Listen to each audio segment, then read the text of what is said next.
Hello, everyone. No songs today. I apologize. This is going to be kind of a serious live, okay? We are going to be talking about Sebastian Rogers and his father, Seth Rogers, more so Seth and his actions. Mr. A, what have you been doing? How did I end up getting tagged in a Ernie Shell situation? Why they want to talk about me? For real. You know how people are. They gotta, put you in wherever they think they want you in at. But as always, my Moroccan sniper, lovely having you here as usual. You know you're always welcome over here. Oh, of course she has. Of course she has. I wouldn't expect anything else from that girl. For real. Well, my thing is, you ain't got to argue with people over me, darling, okay? Because I don't pay any attention to them. I do not care what they say. See, when people want to lie on you and talk crap about you, I mean, I've said it before. Who listens to that stuff? Not anybody that I know. So I don't know. I do not know what they even want me to say for sure. All right, you guys, this is kind of wild. Okay. Like I said, I have to pay my bills here, people. So, yes, this live is monetized. If somebody doesn't like it, I don't know what to tell you. Okay, so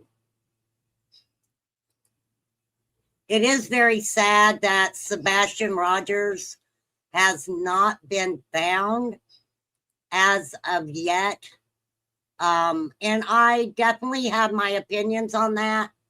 As I will say, I am a commentary channel and I give my opinion on things. Okay.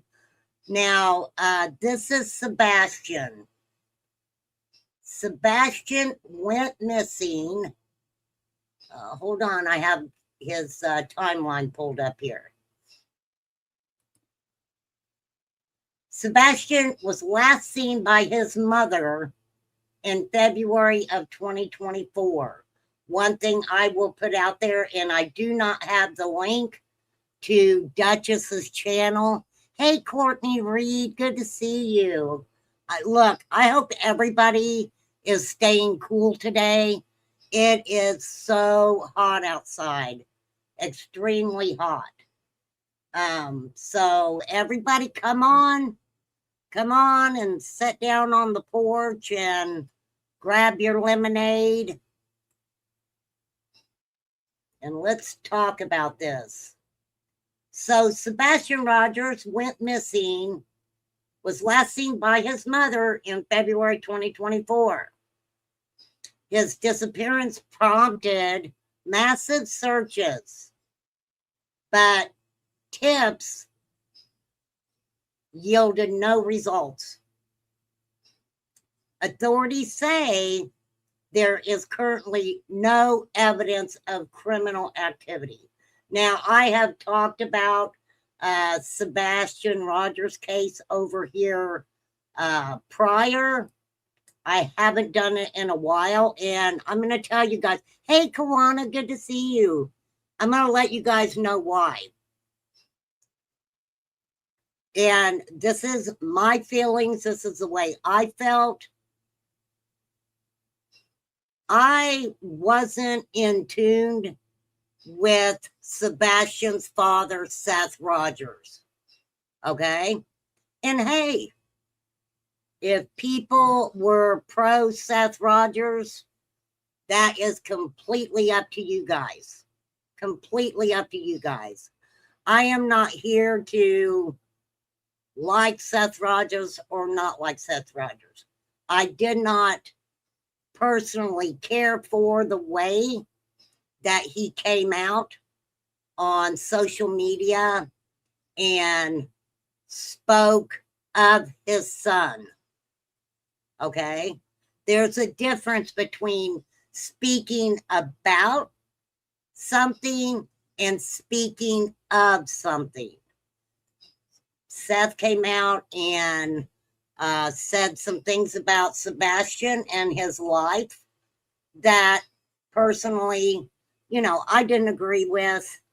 Other people did. It's okay. It's okay if you agreed with it or not. So February 25th, 2024, Sebastian Rogers was last seen by his mother, Katie Proudfoot, and stepfather, Chris Proudfoot, before going to bed. Katie Proudfoot described her son as being very smart and not a teen prone to mischief. As I was going to say before I lost my train of thought, Duchess, and I apologize, I can't remember what Duchess's channel is going by right off the top of my head, but she did an interview with Katie Proudfoot and Chris Proudfoot. It was the very first interview that they did, and I recommend that everyone should go and watch that. I always recommend individuals to watch people's first interviews that they do. It just says a little bit more. It doesn't get, the more that someone goes around on social media platforms and does interviews, I just feel it kind of gets tainted a little bit, but that's just the way that I feel about it. So, okay, so Katie Proudfoot said she heard a thud from her son's room about 10 p.m. and told him to go to sleep. Hello, Carrie. Good to see you. Okay, so let me go back in my mind and see if I can remember exactly how it was told that it played out. Katie Proudfoot, Sebastian Rogers' mother, stated that she was kind of multitasking. She was studying for schooling that she had been taking and speaking with her husband, Chris Proudfoot, at the same time. That conversation was said to have lasted quite a long time. Katie finally goes to bed. She says she hears Sebastian, tells him to go to bed. And that is the last time that she says that she's seen her son. She gets up the next morning. Sebastian is nowhere to be found. Now, Seth Rogers is Sebastian Rogers' father. Seth, and like I said, this is just my opinion on things, okay? And how I took the information that was going out into the airwaves. So, Seth Rogers and Katie Proudfoot divorced.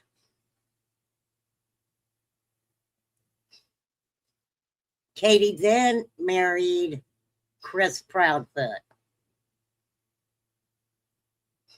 There seemed to be a lot of animosity there. Sebastian was getting older. Katie had posted on Facebook, if I remember correctly, that she needed somebody to come and hang out with Sebastian a couple days a week. He was getting older. She was, things were just, getting a little bit hard for her.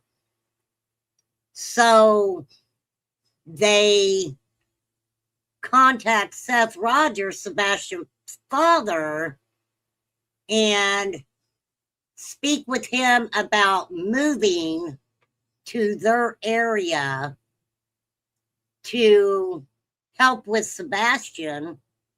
I mean, Seth was his father. It was stated that, and I don't know if this is true because I can't remember if I actually seen receipts on this, but it was stated that Chris Proudfoot and his family, right, actually helped Seth in many ways to come to their state and start a life so he could be close enough to be involved in Sebastian's life, etc., etc. They, I'll say allegedly, help him get a job and help him find a home so he basically would be set up to help with his son. Okay, that is what I remember. That is what I remember. So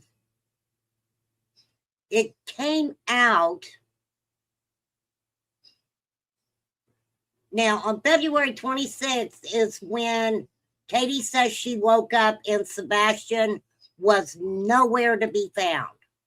Nowhere to be found.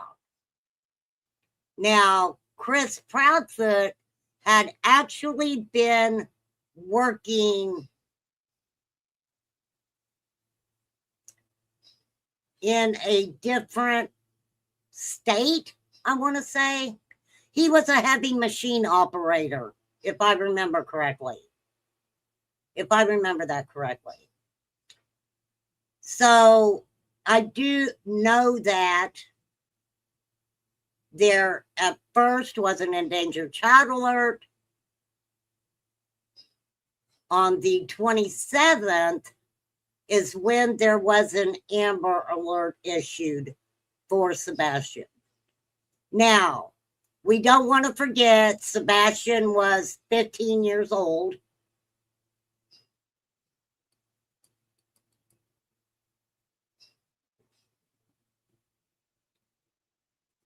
Do you guys remember the song? No, he was in Memphis on the Mississippi-Tennessee border. Thank you, Flies. Yeah, he was a heavy machine operator, a crane operator. Exactly. So Sebastian goes missing. Katie freaks out. She calls her husband, Chris Proudfoot, who in turn contacts Seth to let Seth know that Sebastian is nowhere to be found. Now, we can get into the back and forth of it all. Seth claims that he was at work. He didn't have his phone. When he got out of work that morning, like around 7 o'clock, if I remember correctly, he sees the text of Chris trying to contact him, and Seth goes to, or well, he ends up at Katie and Chris's home. From what I remember, Seth was not really comfortable being at Chris and Katie's home. He said that neighbors were coming to Chris and Katie's to share different videos that they had from the ring cams and different things like that. And Seth felt really, really uncomfortable. He didn't like that scene. I remember he stated he got in his vehicle and decided he was going to drive around through the neighborhood. Hey, Evil Ghosted, good to see you. Hope you're doing well. Hope you are doing well. Okay, so he turns around and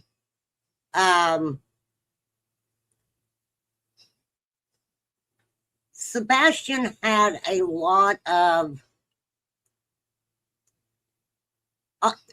he had a lot of horrible things happen, right? He had a lot of horrible things happen to him throughout his young life.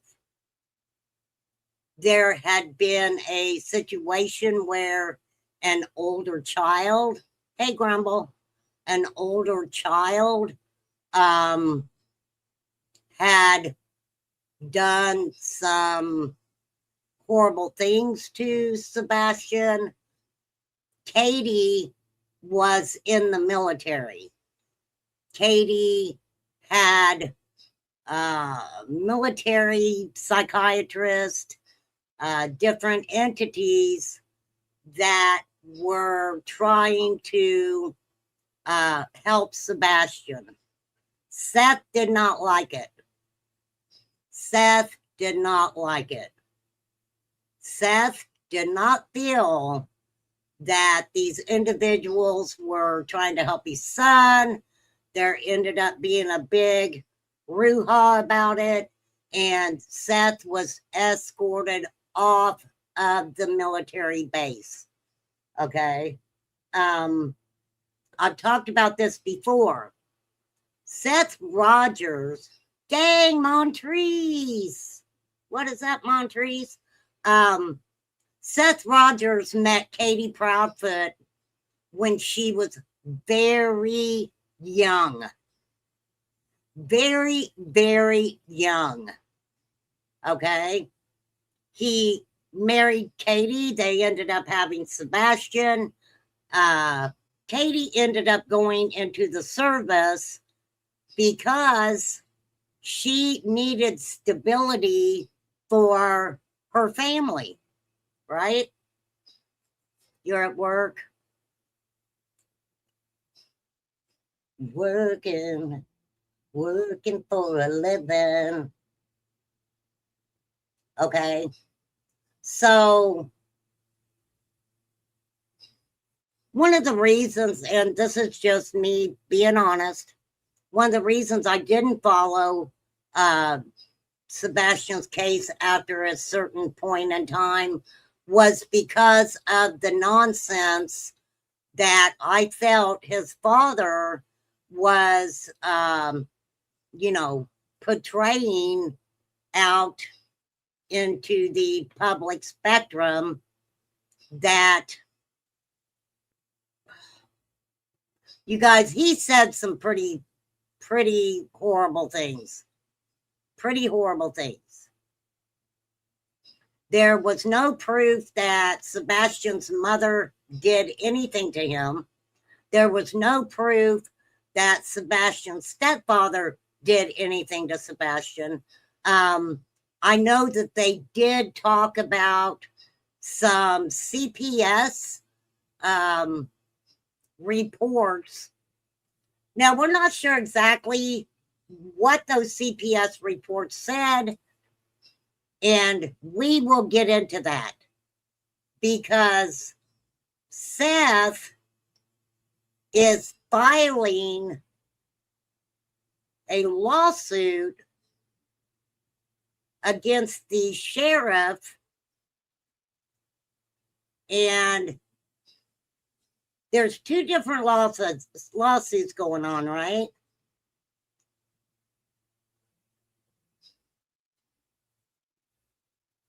He's suing the state, and he's suing the sheriff, and he's suing Child Protective Services, from my understanding.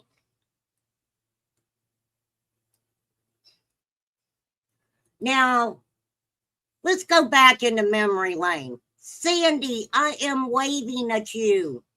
I am waving.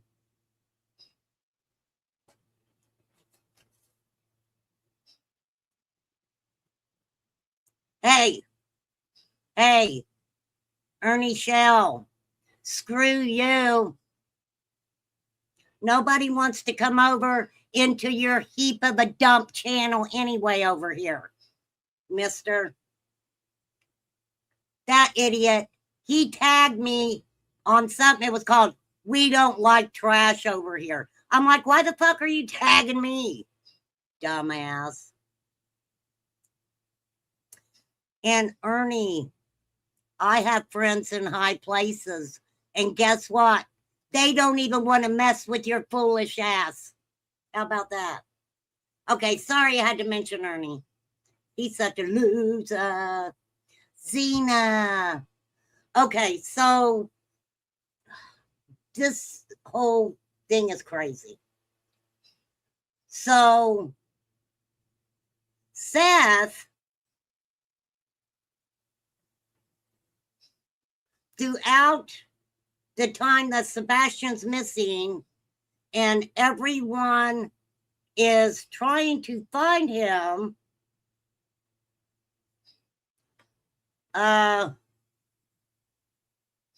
they're basically paying Seth to stay home and look for his son, right? He tried to scam me too. That's funny. Yeah, pay Nick that $50 you owe her, Ernie. How about that? Okay, so, and this is just from what I remember, you guys, because like I said, I haven't followed the case in quite a while. Because after a while, it did quit being about Sebastian.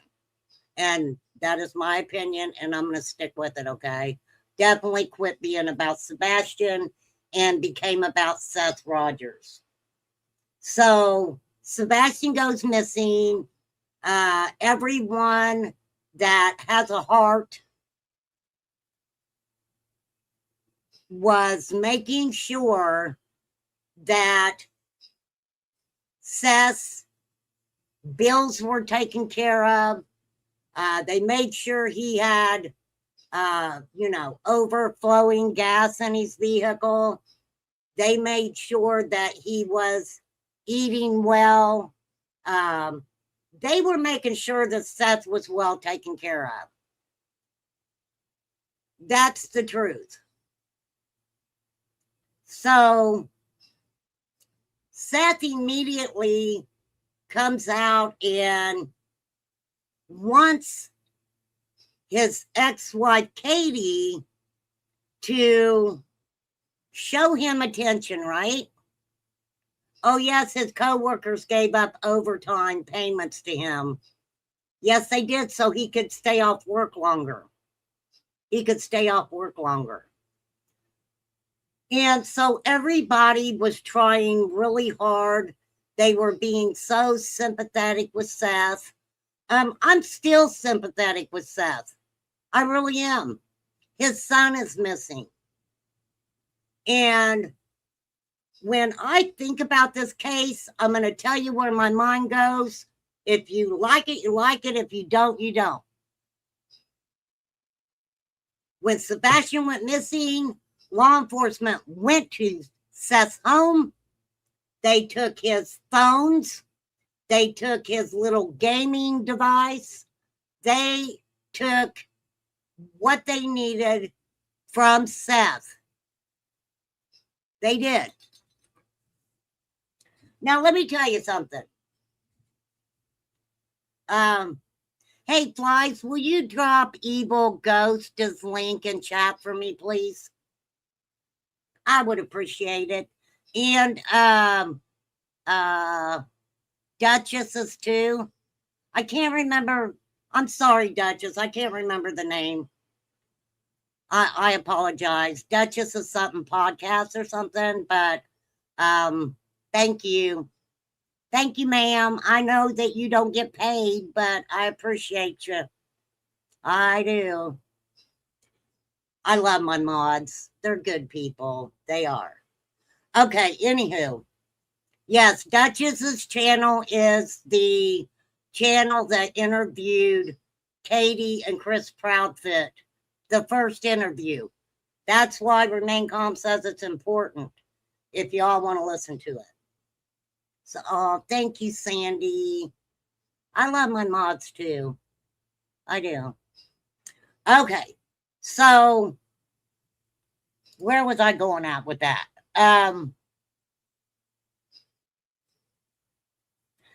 Seth seemed to want Katie's undivided attention.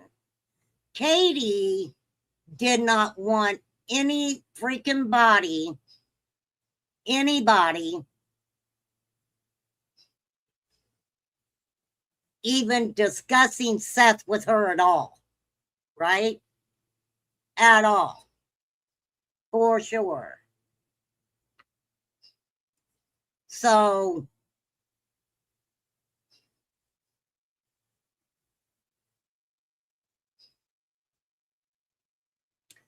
it seemed like Seth was very jealous of Chris Proudfoot.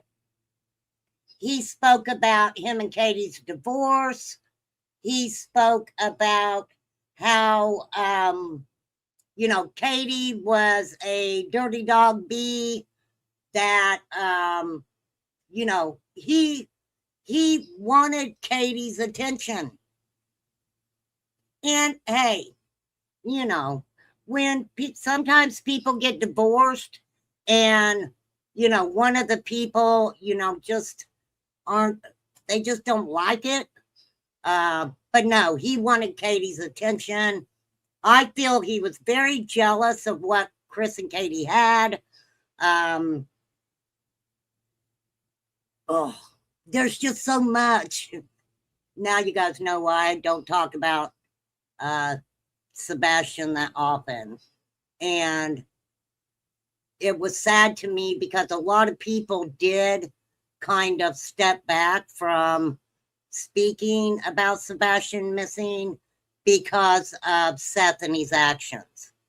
So I watched a organization who was giving their time to searching for Sebastian that Seth did not like.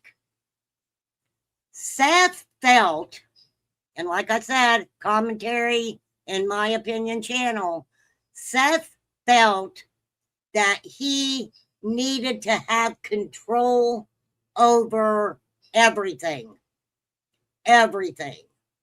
He felt that he could, like I said, my opinion, he felt he could be disrespectful to law enforcement, that he could make law enforcement look very small, right? Very small compared to him. He, of course, was like, I'm law enforcement. Seth worked at a jail, okay? I am not disregarding anybody for working at a jail, but I really don't see a lot of people who work at a jail who go out into the world and introduce themselves as undercover CIA agents. I just made that up. I apologize. But he was. So we got to hear everything about Seth and Katie's lives when they were together, right? Would land you in a RICO slap lawsuit. Well, I mean, we did see him in court, Zena, him and Bullhorn Betty.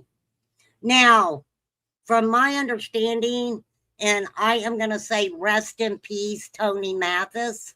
I never really had anything really bad to say about Tony Mathis. I think he was kind of doing the best he can with what he was trying to work with. for sure. Seth himself said TBI made him get out of the. Yes, thank you. Thank you. Let me pin that. So, this is one thing that Seth said himself. He goes into the command booth, the command station, where law enforcement has the map and all of their computers set up to, know the areas and different information in trying to find Sebastian. Seth says he goes in that command station and starts looking into the computers and different things like that. They escorted him out of there. Right? Bless his heart, Sebastian. Okay, so I think what I was going to say prior, and let me get it out before I forget about it. So,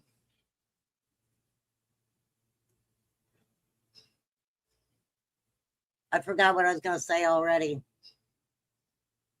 Damn, that heat gets to you.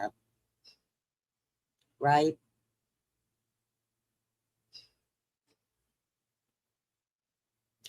So,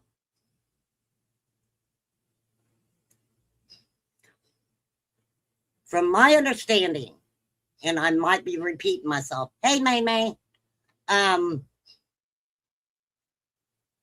Katie Proudfoot and Chris Proudfoot needed Seth to come and be a father to take Sebastian to help Katie out.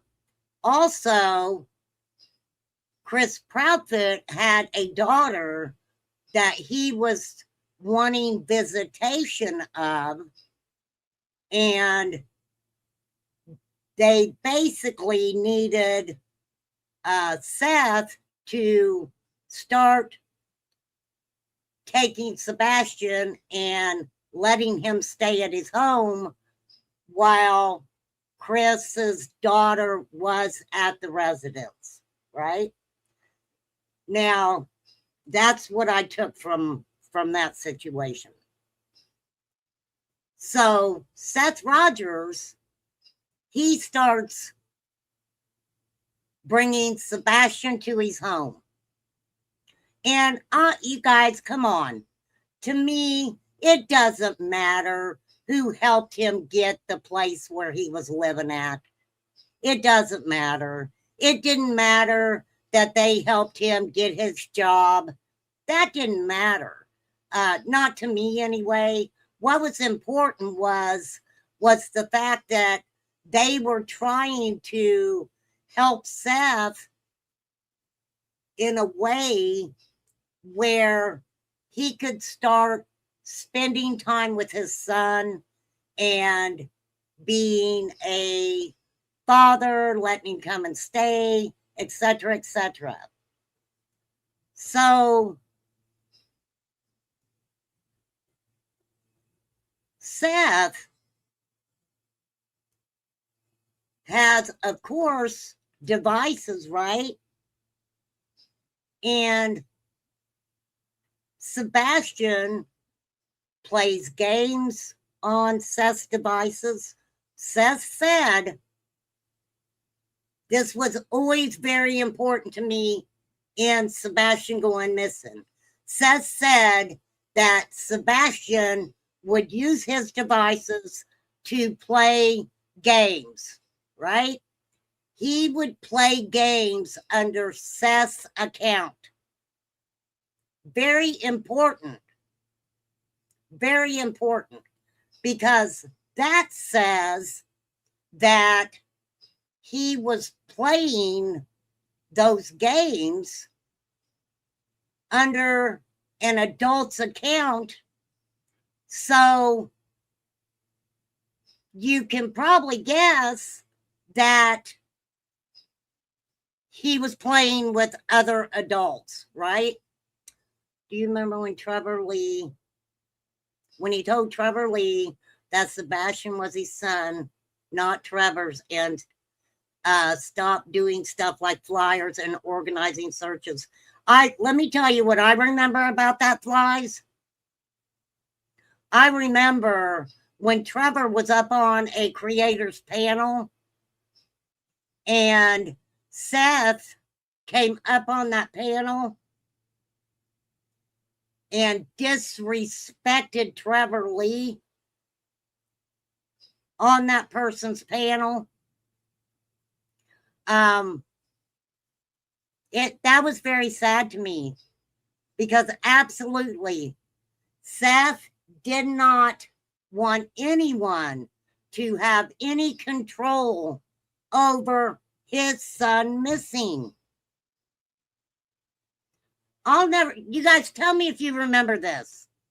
Do you remember when he went down and was standing in the parking lot of the police station and he's screaming at them?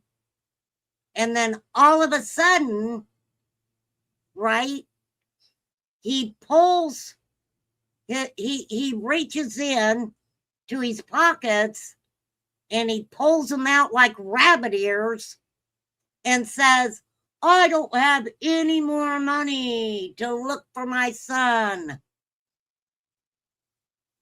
The sad thing about that is he didn't need money to look for his son. Any law enforcement agency will gladly give flyers to any individual. You know, they will give you free flyers, hundreds if you ask them.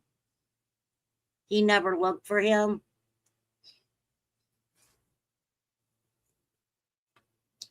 The dude had surgery. Do you guys remember the video where was it? Was it JLR or Cluminati? I can't remember. But remember when he was standing there and he was like, make sure you get this? Oh, we made up that dance. Do you guys remember the Seth Rogers dance we made up? Roll your shoulder, roll your shoulder. Right? When he told Twilight Equisarce that should have put the flyers instead of searching the ponds. Yes! Yes, Flies. Isn't that freaking ridiculous? That shit was crazy, you guys. That shit was crazy. Yeah, that was on JLR's. Yes. Craziness. And then when him and Bullhorn Betty went to court,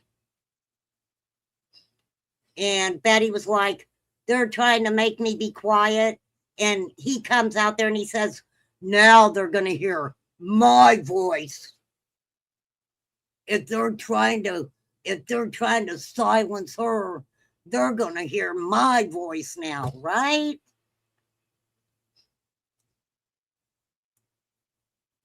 Yeah, Flies does have a good memory.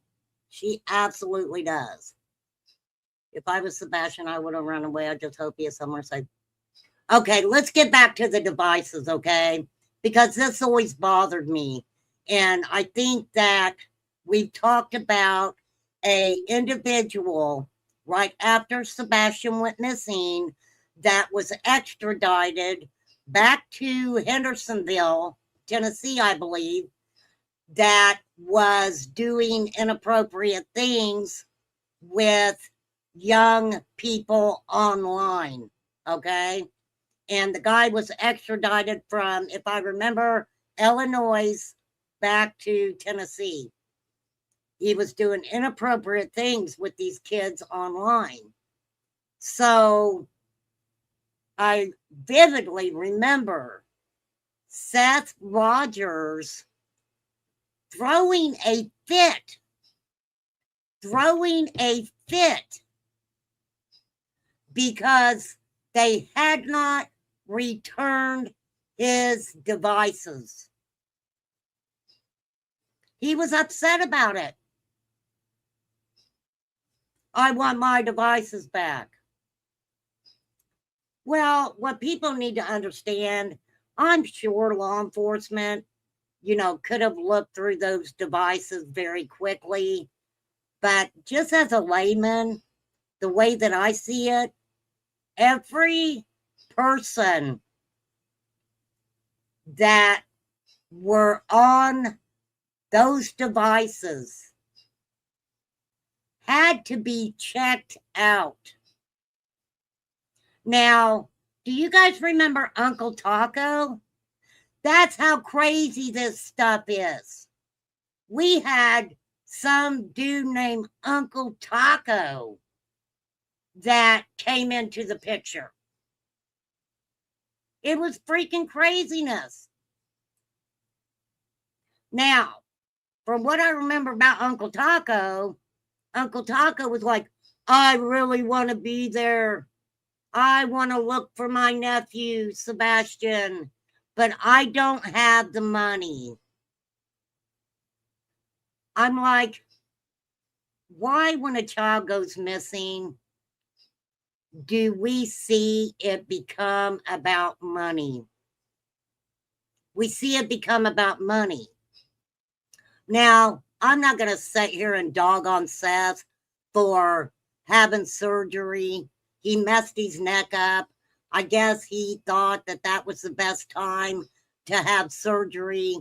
But the guy has surgery, and then he's out riding motorcycles and hanging out in people's boats, right? He played online with Sebastian all the time. That's what he said, Flies.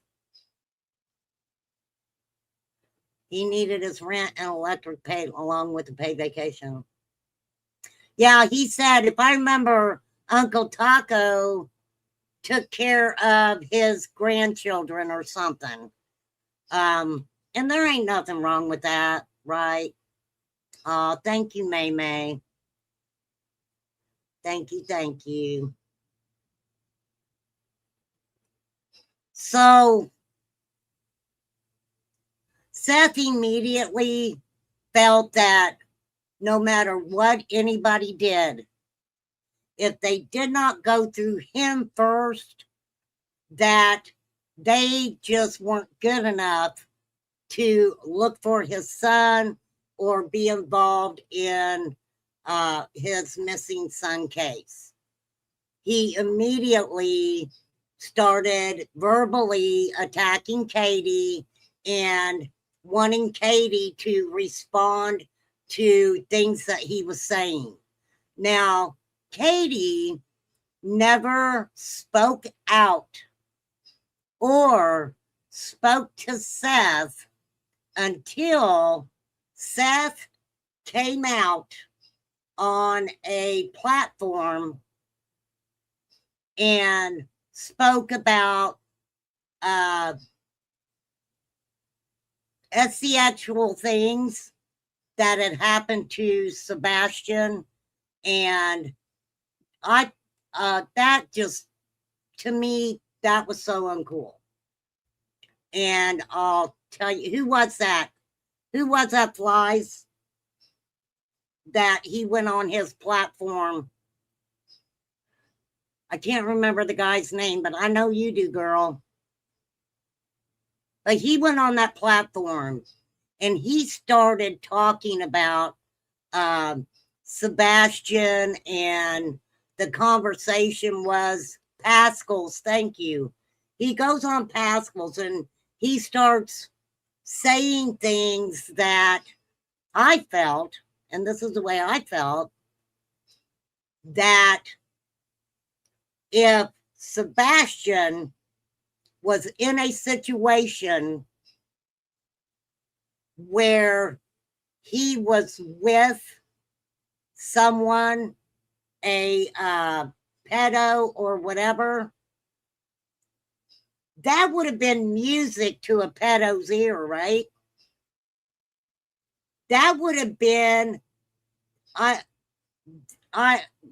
would have been the worst thing. That I just thought it was bad. Okay. I don't even know how to describe it, but I just think that no matter which way it wouldn't have been a good thing. Also, we got to remember, Sebastian was 15 years old. 15 years old.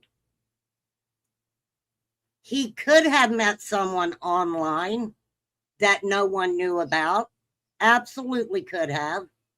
He could have had it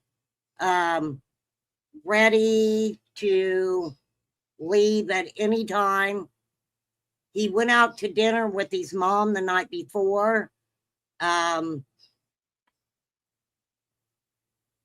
Something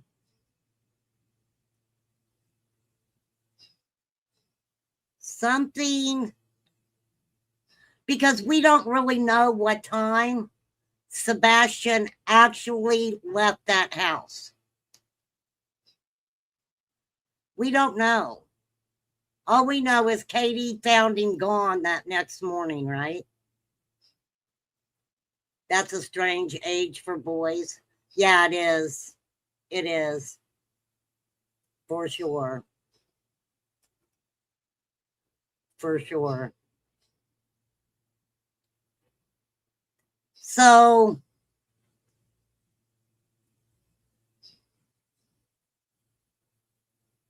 I wonder how that's going to work out for him in court.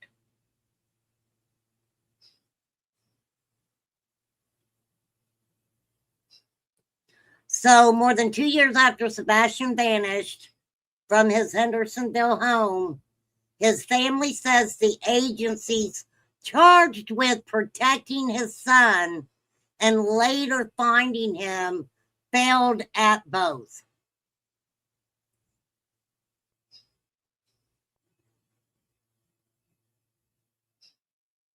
Does that make sense to you guys?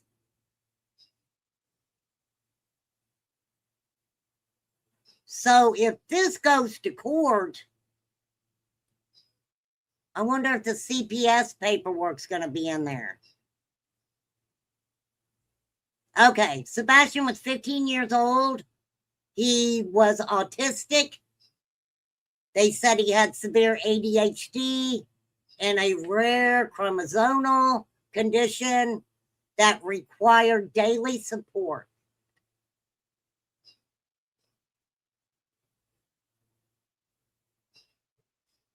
Katie Proudfoot said she felt like there was a gaping hole in her heart.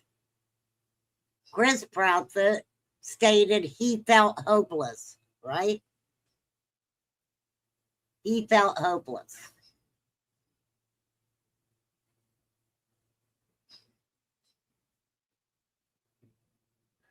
So Seth Rogers is saying that he needs answers. He needs answers. Now, almost immediately, Seth blamed Katie for sure, but then he also blamed Chris. So I'm not even sure how to say this, but he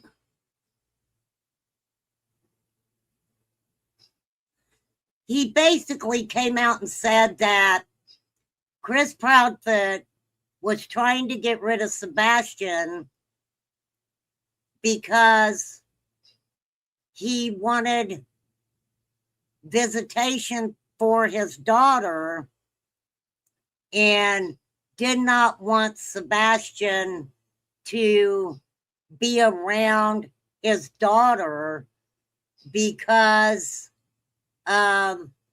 Sebastian he SE-actualized it. He SE-actualized it, right? He absolutely did. It just got to the point with me also was he was trying, it just seemed like he was more interested in hurting Katie than anything else, destroying her.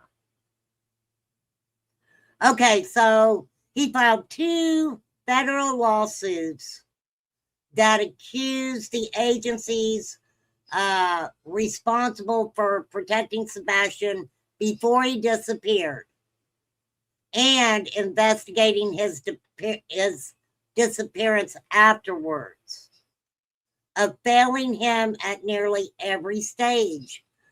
But this is what I don't understand.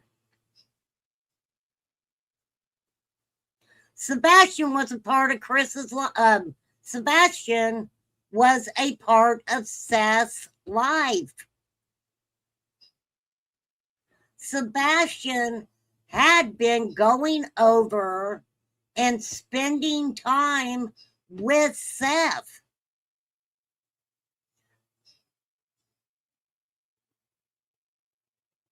I don't understand how he can say that.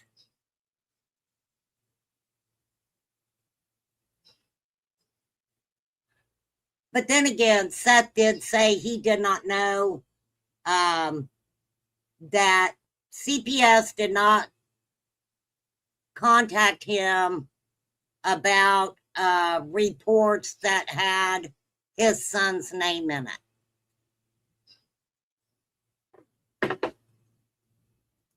I don't know if they had Sebastian's name in it. I believe that CPS had to go in and do a home visit at Chris and Katie's house for Chris's case for his daughter. That was my understanding, right? Chris never said. Seth gave his opinion, no matter how sick of an opinion it was. Well, I kind of wondered if Seth wasn't saying some of the things he was saying because he knew that he would make more money doing it like that. I mean, that's just my opinion. Because what happened was a lot of the people who, of course, followed Sebastian's case, and a lot of the channels that Seth Rogers went on,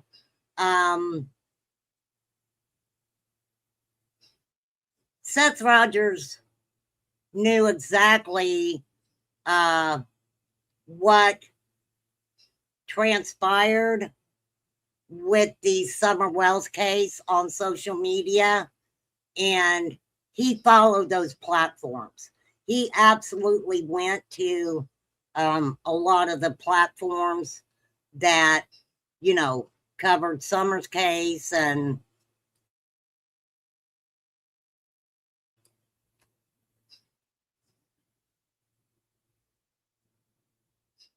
honestly, the last thing I remember hearing was, I think it was Illuminati was talking about it and said that somebody had told her that Sebastian had been sent away to one of those I can't even remember the name of them, some type of school where they take the kids and stick them out in the middle of nowhere, behavioral school. Remember with Seth was on Born Betty, he said Sebastian went to school and said that Seth was going to hurt him or something, and CPS showed up. Then yes. Didn't that had to do with giving him a whooping or something?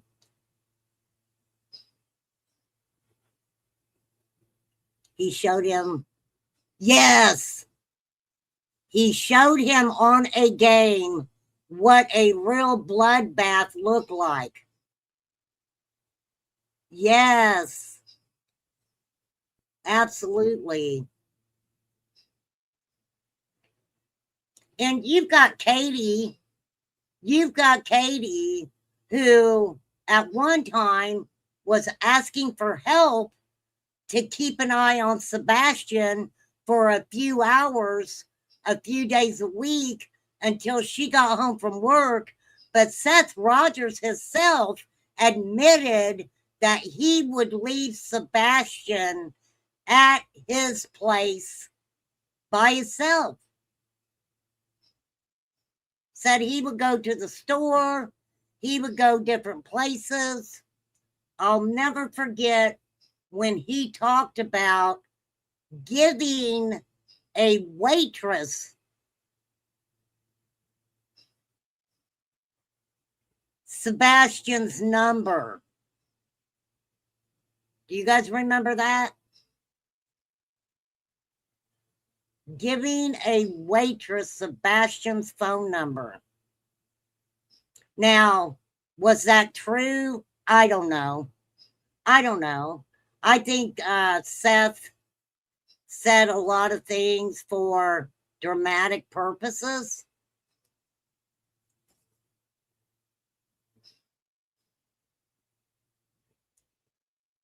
But how does he know that law enforcement mishandled the case? How does he know that?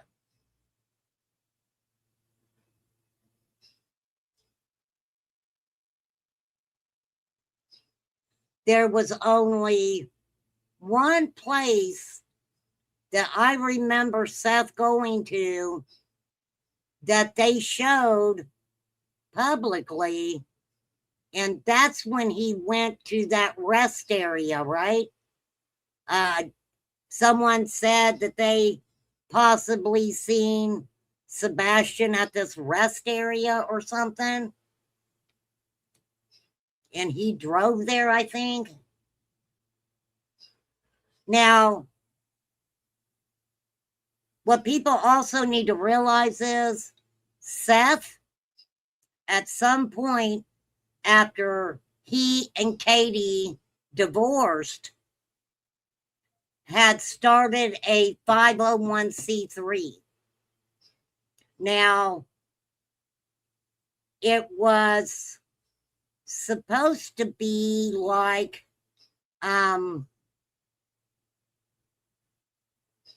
set up so children with autism and children that have had different things happen to them could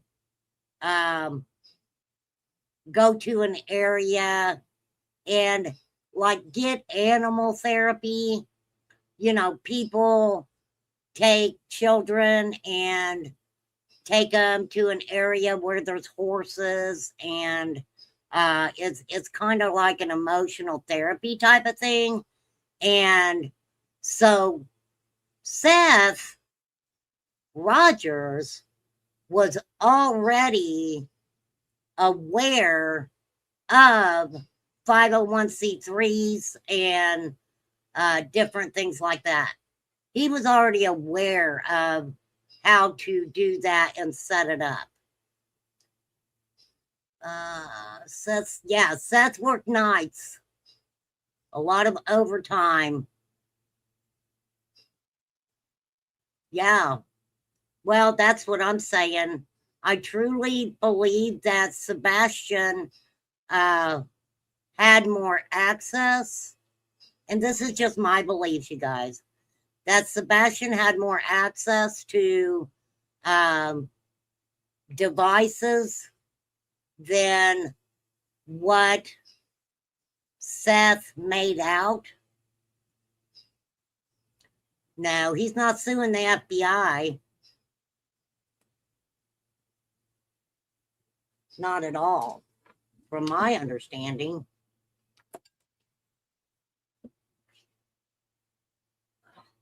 Hang on.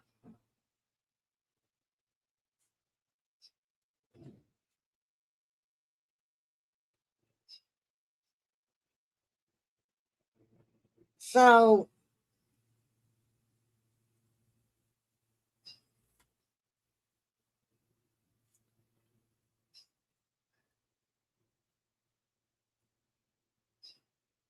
Death said, Seth, in my opinion, was showboating on his own son's missing case. It was disgusting, in my humble opinion.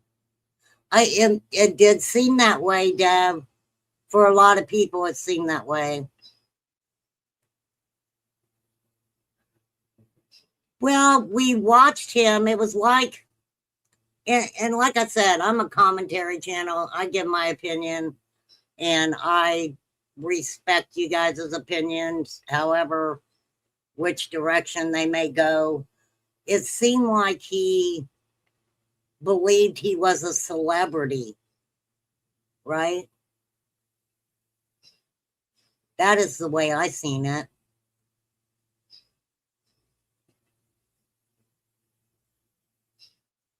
But he made it out that and I didn't go back through and pull up all these different interviews that Seth did or anything, but when he did that interview while he was standing in the parking lot of the police department and pulled out his pockets and said, basically, I don't have any more money to go look for my son. And I never understood why. I mean, there's a lot of children's cases that you can look at, and it became about money, right? Is what it became about. I know one case that was never about a flippin' dime, and that's Michael Vaughn's case. When you look at Summer's case, Sebastian's case, that there was dollar signs floating everywhere. I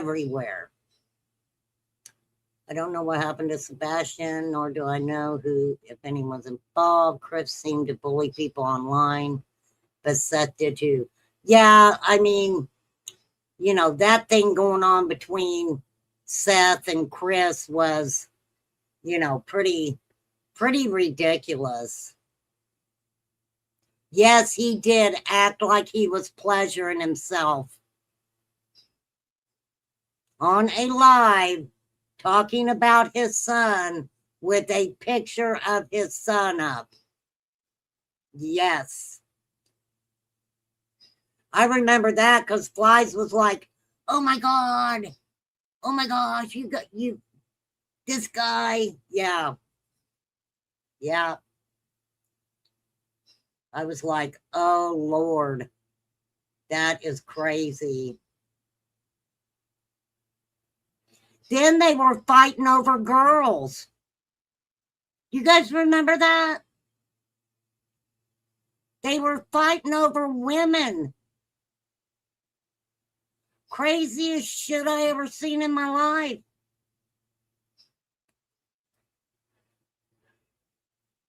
One of them was like, she wants me.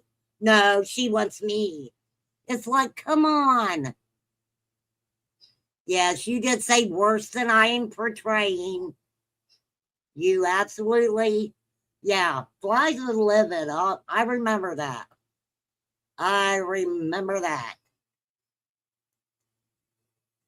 Okay, so Seth is saying he believes Sumner County Sheriff's Office mishandled the missing person investigation from its earliest hours by failing to secure the home, a potential crime scene, pursue critical investigative leads, and devote adequate resources to the case.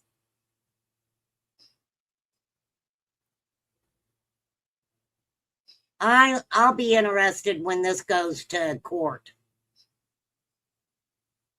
For sure. Because does Seth not understand that everything that he was doing to impede the investigation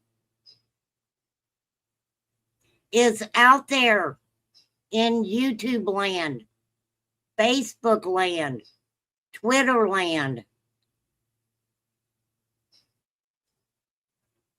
It's out there for everyone to see. The suit also named Sumner County Sheriff Eric Craddock and Detective Brandon Carter the alleged sole detective assigned to Sebastian's missing person investigation.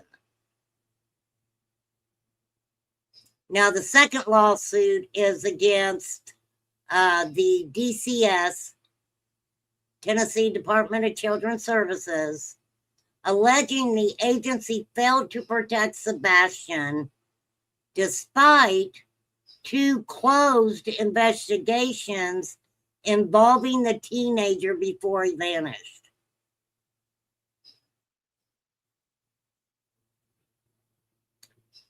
I thought that they gave him that information.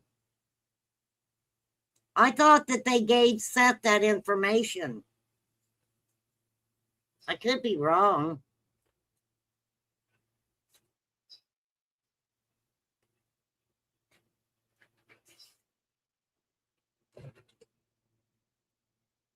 I could be wrong. Because I remember Seth talking about it, right? Several DCS officials are also named in the complaint, including the commissioner, Margie Quinn, a caseworker, an agency supervisor, and a DCS team leader. Now, this is what I'm going to say about that.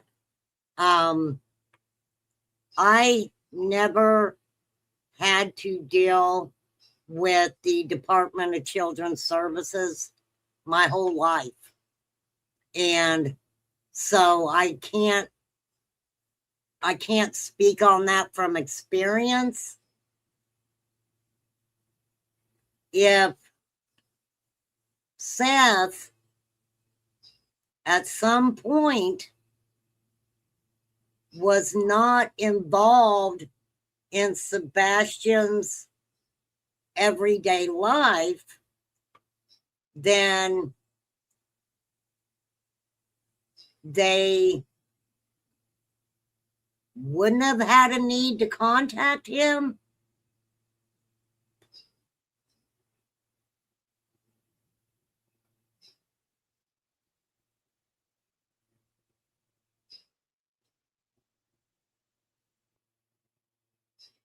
He says, my son wasn't protected. My son wasn't found. It makes you want to sleep, but it's a nightmare.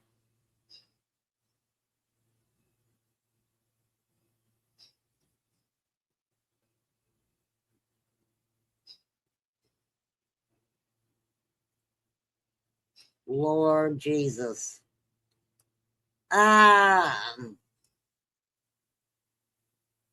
Sebastian Rogers disappeared sometime during the overnight hours of February 25th or 26th, 2024, from his home where he lived with his mother, Katie, and stepfather, Chris Prophet.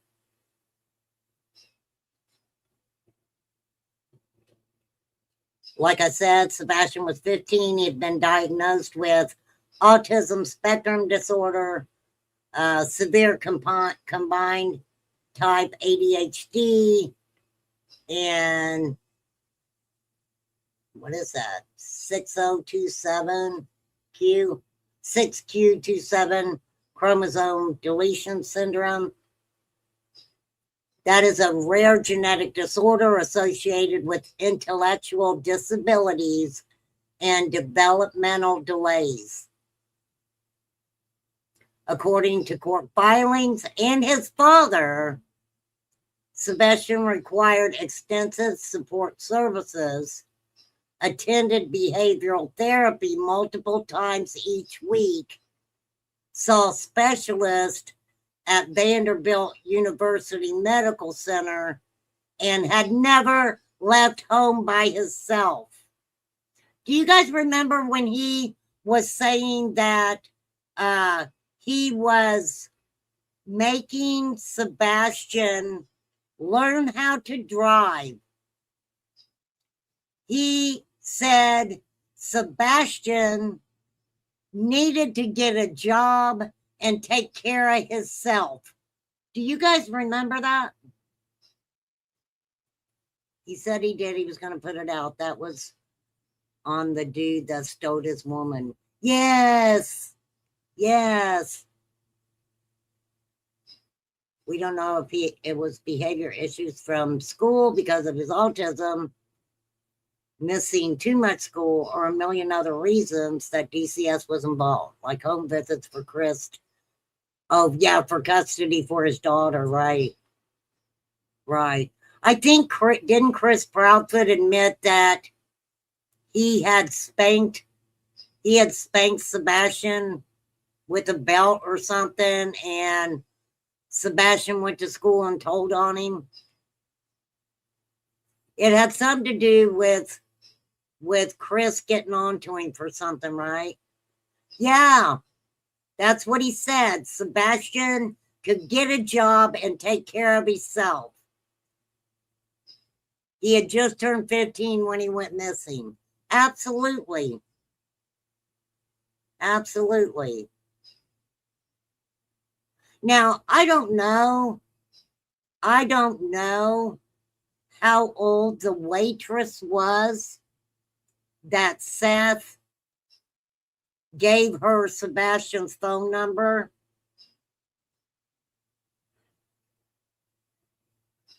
And so when Seth said that, it kind of made you wonder, who else had he given Sebastian's phone number out to?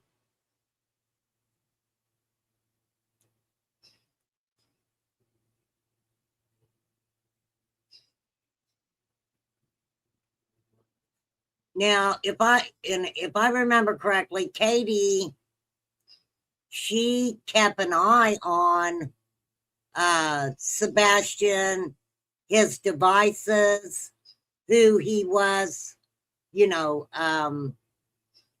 communicating with. She was old enough to night shift at the Waffle House. Wow.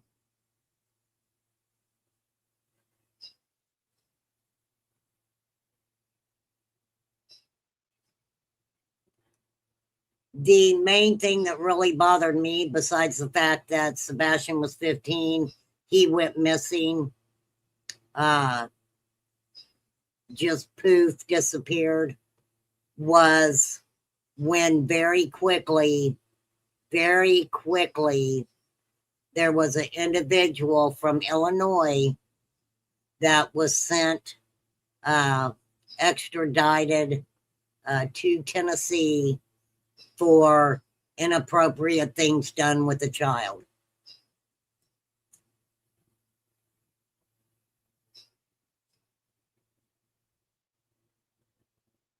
Sebastian had lied about a belt, and he had swatted him a belt for that.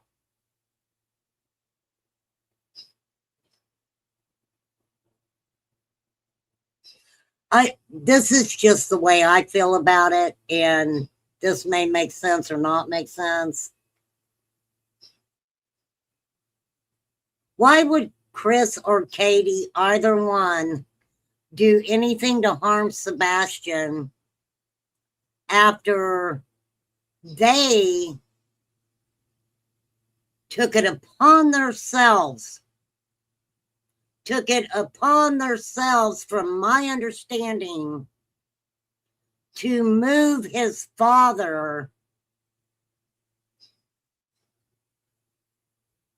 near them, near Sebastian, so his father could start spending time with him and helping them take care of Sebastian.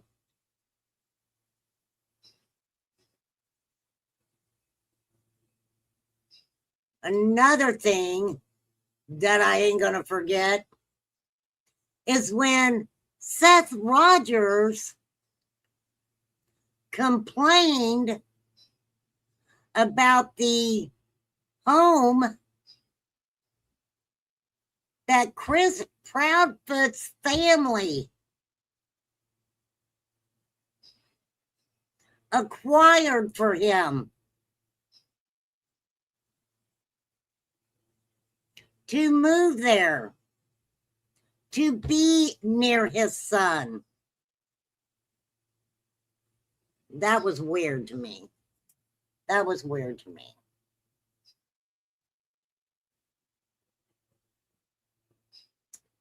All right. So, according to court filings and his father, Sebastian required extensive support services.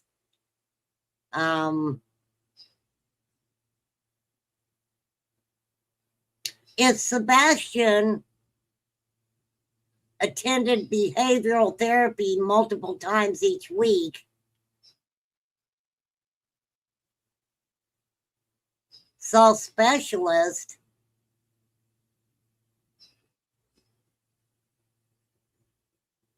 that would have been on Katie, right?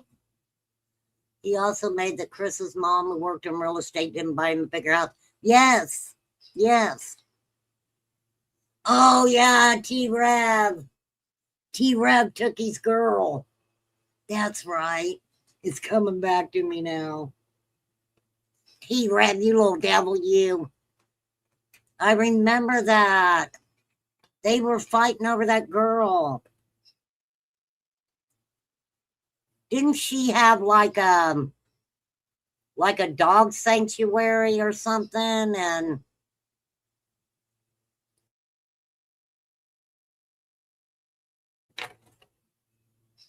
craziness. But yeah, Chris's mother, how dare she not, I guess this guy expected, I don't know what he expected, but whatever they did for him wasn't good enough. Wasn't good enough. They say when Sebastian went missing, his shoes remained inside the house. His cell phone was left behind. His Nintendo Switch remained on the table. And the only item reported missing was a small flashlight. Now, they talked about the flashlights outside the home being on.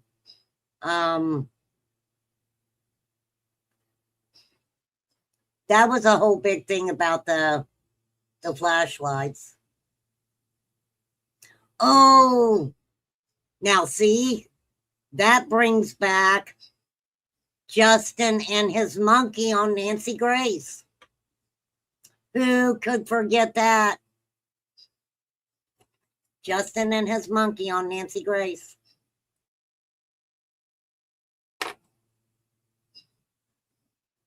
Nancy sure didn't keep that one up, did she? Yes, exactly. A really bad movie script. Oh, yeah, she had a dog grooming business. Oh, yeah, the weapon, the pew-pew. Yes. Yes, that was crazy. According to a published account of the case by the Federal Bureau of Investigation, the FBI, Katie Proudfoot drove around the neighborhood and to Sebastian's school searching for him before returning home.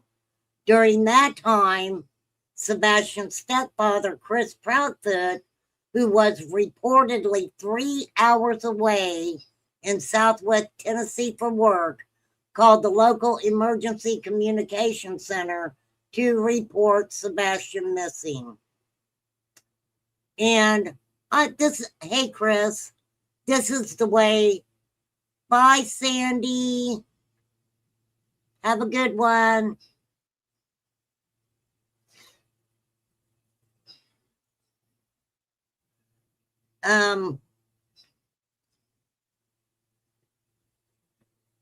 Hold on, I forgot what I was going to say.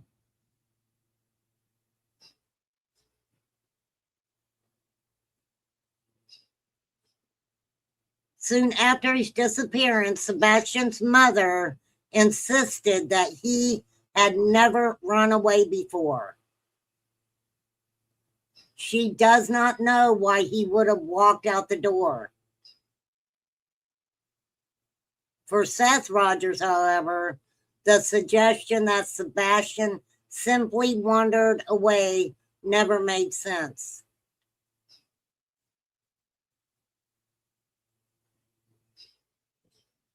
He says, no matter how I looked at it, I just cannot wrap my head around my son walking out of that house. No matter where we lived, he'd never been one to just walk out of the house. Wait, didn't he say, and I could, if I'm wrong, please tell me I'm wrong, but didn't Seth make the comment that Sebastian liked to play at the playground down from where they lived, from where he lived? I could be wrong. I could be wrong. Within hours of Sebastian's disappearance, authorities launched what officials describe as one of the largest missing child searches in Tennessee history. I don't know about that. Summer's search was pretty big, from my understanding. The endangered child alert went out first. It was upgraded to an Amber Alert. Hundreds of law enforcement joined the search. Helicopters, drones, mounted patrol, specialized canine track teams. Thousands of volunteers poured into Sumner County.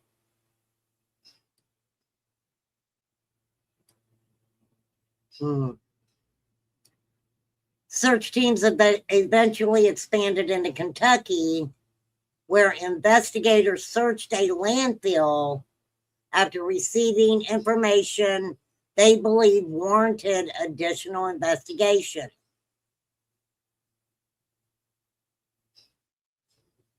No arrests have been made. No suspects have been publicly identified. No one has been named a person of interest. Seth says, how can you have 7 different agencies and hundreds of people working on stuff and not find any speck of evidence that he was there? Is he suing Dog the Bounty Hunter? Is he suing Dog the Bounty Hunter? Is he suing Nick the Hat? Why haven't they found anything? I haven't heard that they found anything.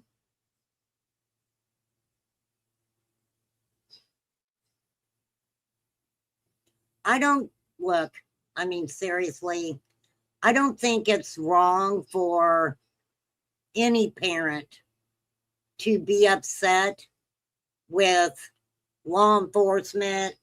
Their child is missing, hasn't been found. I truly believe that with Seth Rogers, that law enforcement got to a point where they didn't want to join the circus. Okay? They did not want to be part of the circus parade. They were taking Sebastian missing very, very seriously. How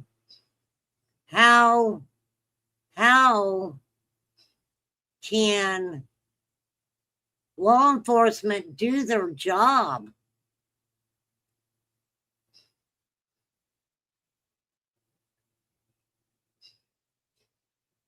with Seth 24/7, just on him, on him, on him, on him? I think they got to the point where they wasn't going to share any information with him. Also, this is just the way I think about it too. If Seth Rogers just seemed like the type of person, if law enforcement would have said, Seth, we've got somebody that we're looking at, Seth would have went and let it be known that law enforcement was looking at this person. He was coming for them. I do think that it wasn't helping the situation at all. At all.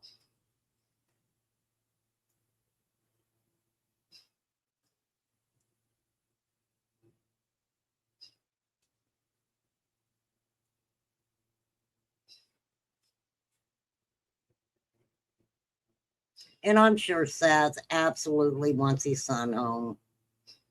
Absolutely wants his son home.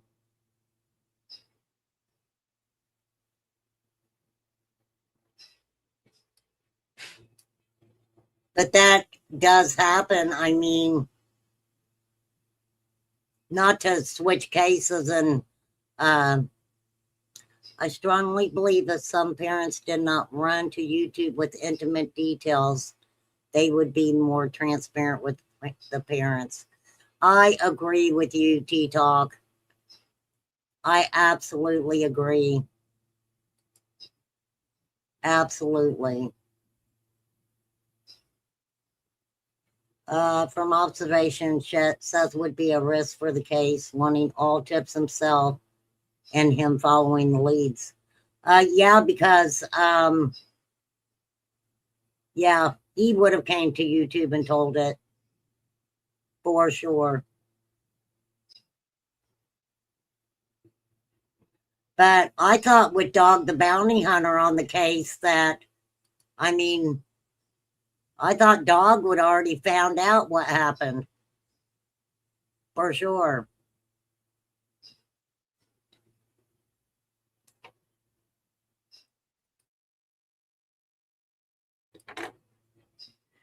I just don't see two parents, a mom and a stepdad, spend any type of money, time, to do everything possible to make a child's father, mother, whatever the case may be, doing everything to help that person so they could be a part of their child's life, to just get rid of the child.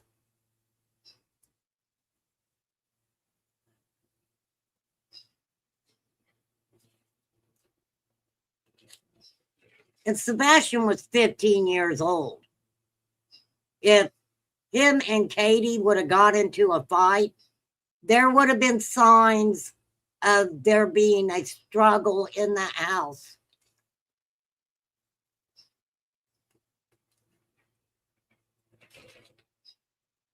Absolutely. But truly, you guys, this is just me. For some reason, my gut just says that Sebastian absolutely came into contact with someone on social media that wasn't good people. And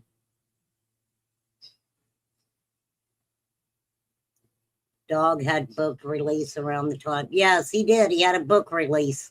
You're absolutely right, Flies. He did.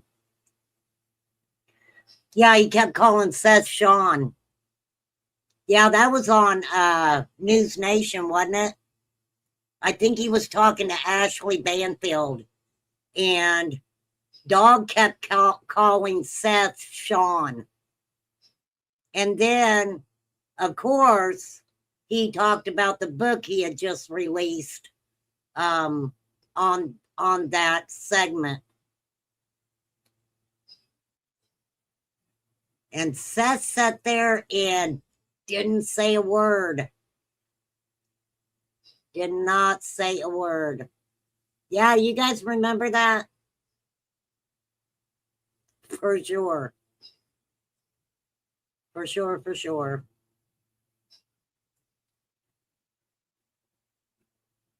So Seth is saying that the investigation was inadequate, negligent, and ultimately abandoned. The civil suit is 21 pages long. They say that law enforcement failed to secure the Proudfoot home, allowing family members and media inside before it was processed the crime scene. Seth was in that home, wasn't he?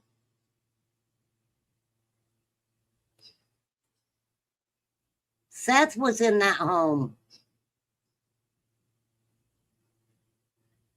Didn't at one time Chris and Katie even tell Seth that him and his family could stay at their home?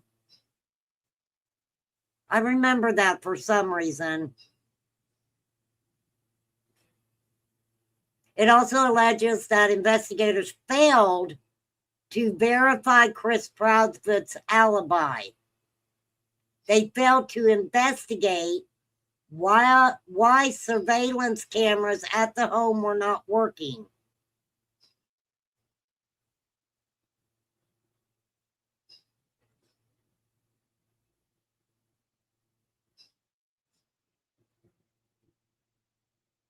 And yes, Katie Proudfoot installed and operated cameras for a living. So because they weren't working at her own home, that was a big problem. The complaint also alleges investigators did not adequately pursue a tip from a nurse at one of Sebastian's doctor's offices. According to the suit, the nurse reported that Katie Proudfoot canceled Sebastian's upcoming mental health appointment 3 days before he disappeared. Okay. The lawsuit said the nurse described the cancellation as unusual, noting Sebastian was always present for his appointments. Oh, Lord. The lawsuit also claims that SCSO stopped communicating with Seth Rogers and there had been a communications blackout with him for the past 18 months. He says, it says a lot when they won't speak to me. He says because they're not talking to him that they are screwed up. He says, it looks to me like an amateur investigation.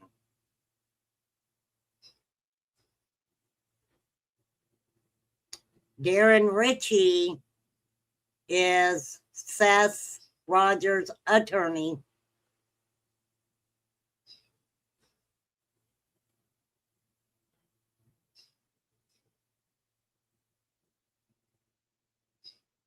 It does, listen to this. It doesn't take an expert in investigation to know what's supposed to happen when you have a missing 15-year-old autistic child. The investigation, it was dead on arrival. Do you guys remember when law enforcement officials went around the area playing the song Eye of the Tiger because they thought if Sebastian was out there and heard it, that he would come forward, right? Yeah, he said law enforcement was already there when he got there. He got off work at 7. Exactly. Exactly. Yeah, the phone pings, yeah, showed that Chris was at work. Absolutely.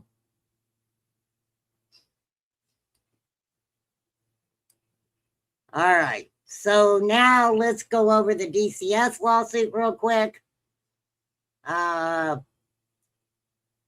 This complaint argues investigators failed to pursue critical leads after Sebastian vanished.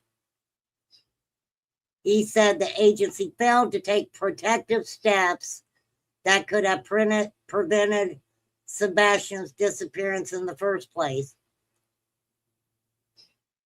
I guess what I don't understand about this, and believe me, I guess I don't need to understand it, but Sebastian was staying at Seth's place before he went missing. So I would just assume that if you have your child in your custody off and on at different times, you would have noticed if something physical had been done to your child by somebody else. I would think anyway. They say the agency already possessed warning signs about Sebastian's welfare, documented them in its own files, then closed the 2 investigations without notifying the father.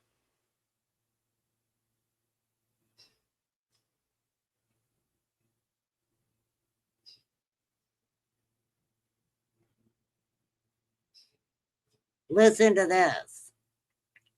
For Seth Rogers, the revelation has become one of the most painful parts of the case. He says, these are his own words, what did I do for him not to tell me that he was scared?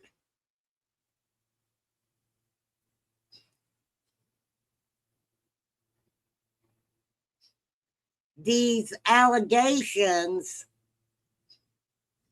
involve Sebastian in 2022 and again in 2023.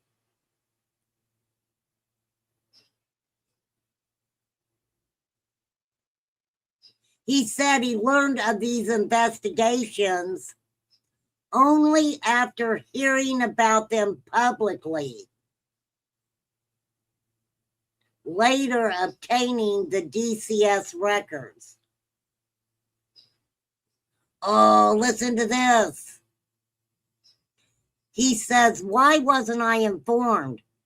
He could have come to live with me. I'd have taken him in a heartbeat.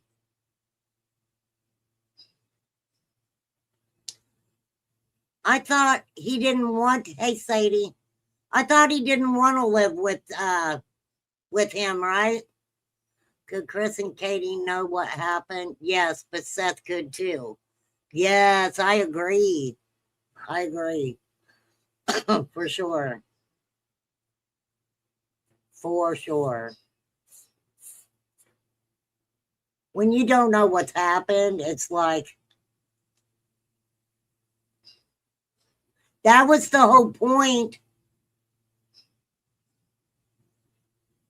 That was the whole point of Chris and Katie putting Seth in a position where he could take his son.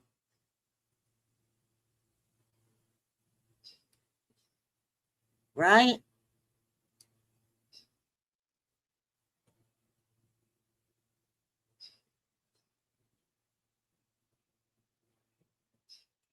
And how are you hearing CPS cases on publicly, right?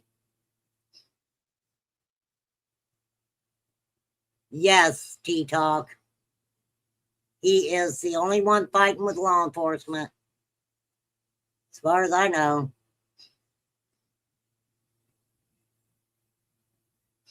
Among the allegations, the lawsuit claims that DCS documented that Sebastian said he felt safest with his father.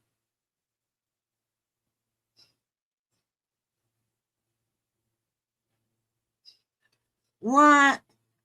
It also alleges the agency determined Sebastian qualified for the federal title, a candidacy program for children considered at serious or imminent risk of removal from their homes.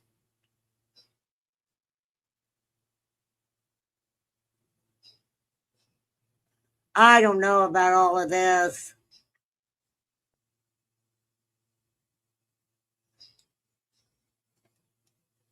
When you only have one side of the story, there's no way to reach a reasonable conclusion. Half the story leaves half the conclusion.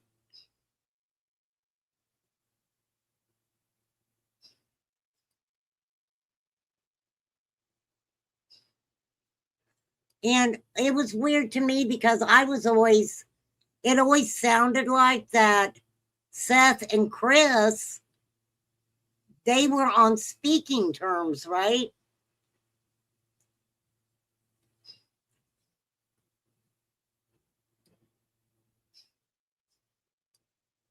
Why isn't he suing Chris and Katie?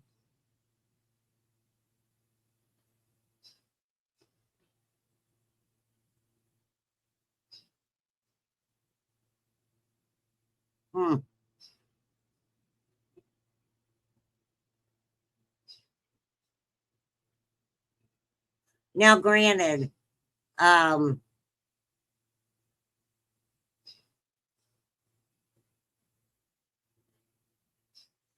think one of the questions I always ask before Seth moved to the state that Chris and Katie and Sebastian resided, how long before that had they actually seen Seth? Because Seth was homeless, right? That is one thing that he made sure everybody knew, that when Katie left him, he was homeless. I have to say, we have not seen any paperwork, CPS paperwork. I'll be surprised if we ever do. I don't, I just don't think that that's something that, I can almost guarantee you. I wouldn't be surprised if a gag order is not put on this stuff, right?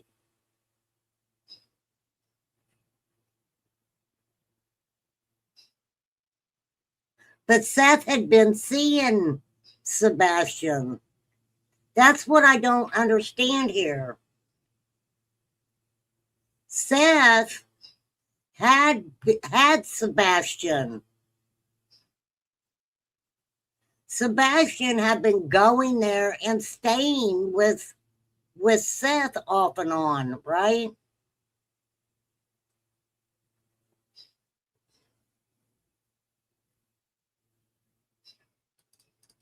Huh.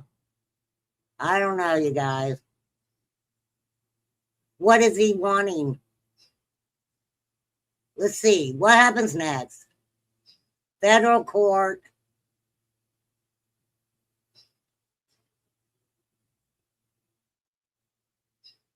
Seth's wanting answers about something.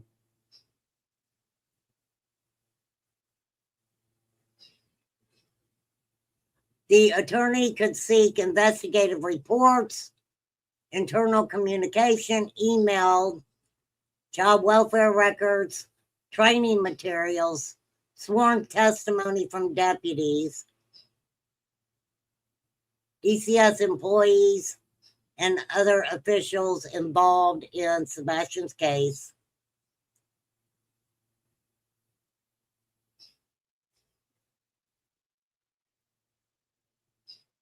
Those records could provide the first detailed public look at decisions made before Sebastian disappeared and during the investigation that followed. So it's going to be up to the court.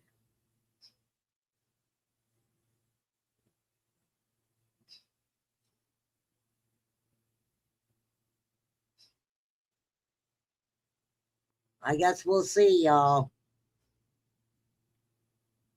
We shall see.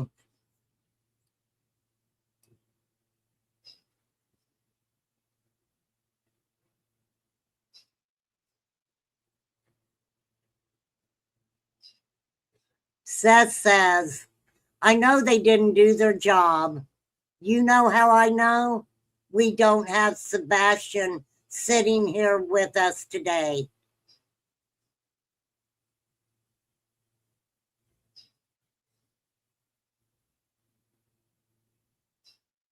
Chris and Katie, more so Katie, has never wanted to turn Sebastian's missing case into a shit show with Seth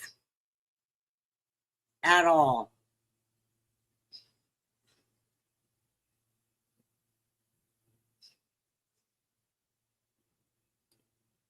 At all.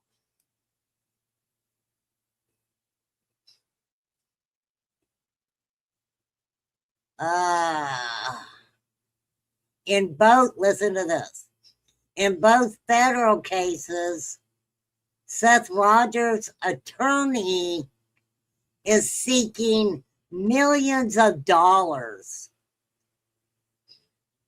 plus injunctions to force each agencies to change their policies and refocus the investigation into Sebastian's disappearance.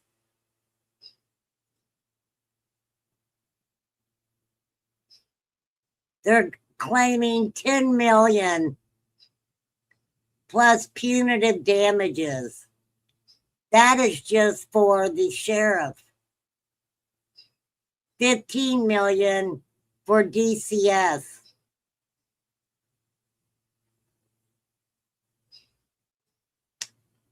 The lawyer says that it's really not about the money.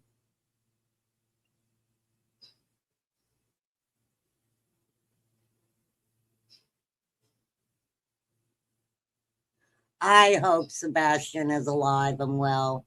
I really do, you guys.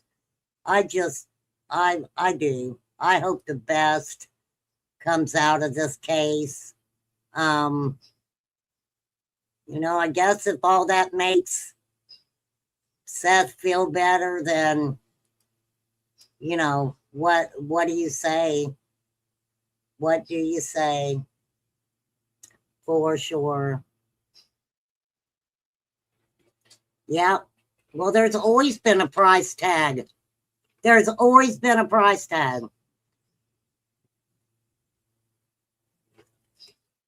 Dear Michelle in Tennessee.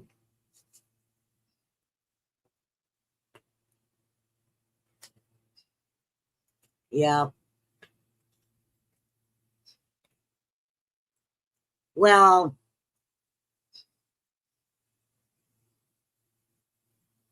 I truly do not believe that any law enforcement agency is going to take a missing child's case and not do their due diligence on that missing child case to try to find that child, because the child's parent or parents are freaking numbskulls, right? At all.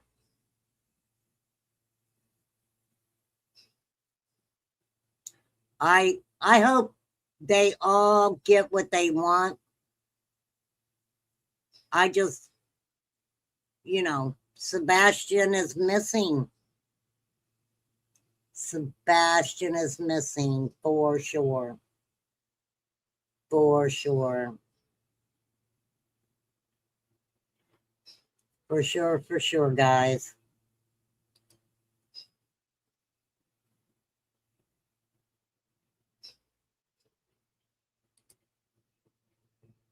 For real. Oh, I guess that let's switch it up just for a minute. And hopefully,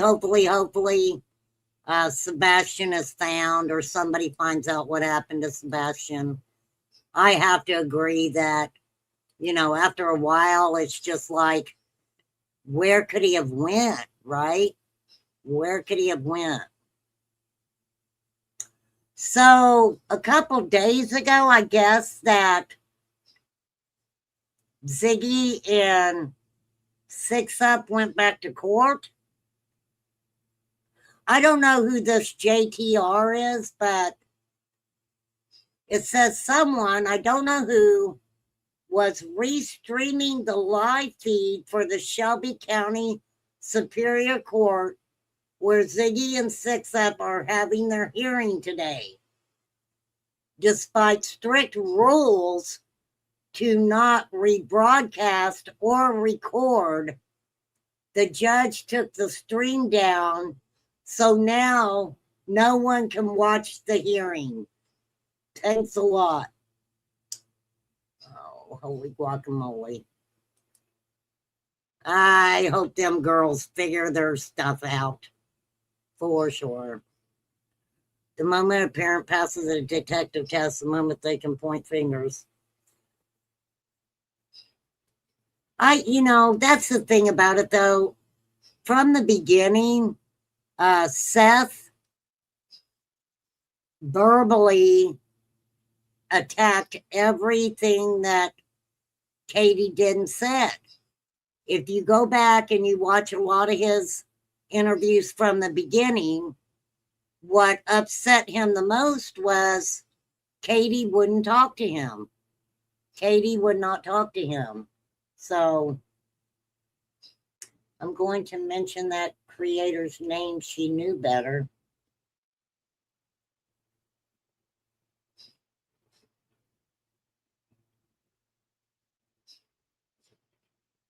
What? Wait, am I lost? Why are we mentioned degenerate lost?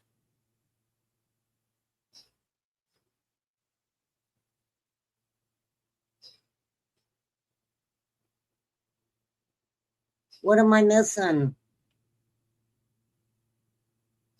Is that who did it? Oh, they're in here. Hey, degenerate lost.